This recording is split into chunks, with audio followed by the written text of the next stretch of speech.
Hey everybody, how's it going? So this here is a 120-year-old building.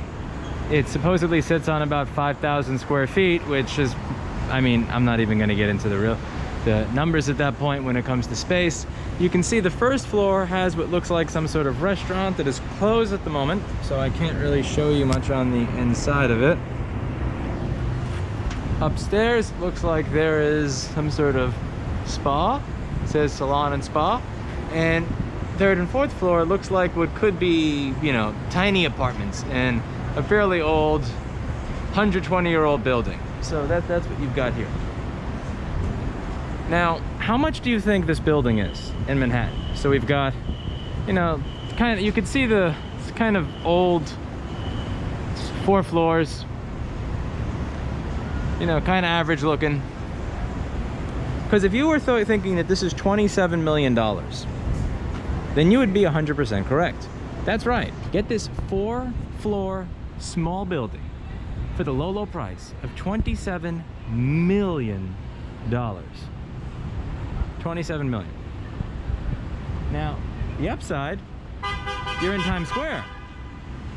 The downside, you're paying $27 million for, well, this.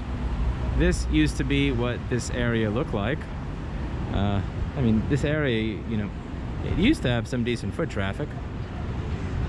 This is one of the reasons that many of these areas, you'll see a lot of those, you know, those gift shops that say they sell electronics. You'll see a lot of those, but the gift shops that sell electronics will be selling an A1181 MacBook for $1,000 in 2014.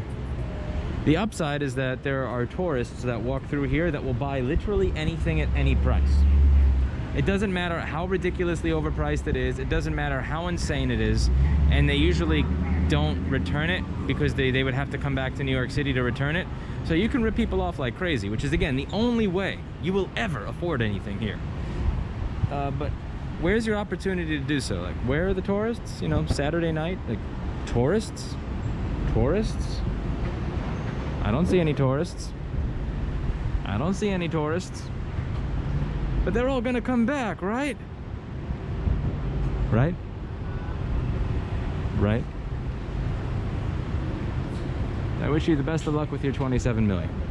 That's it for today, and as always, I hope you learned something.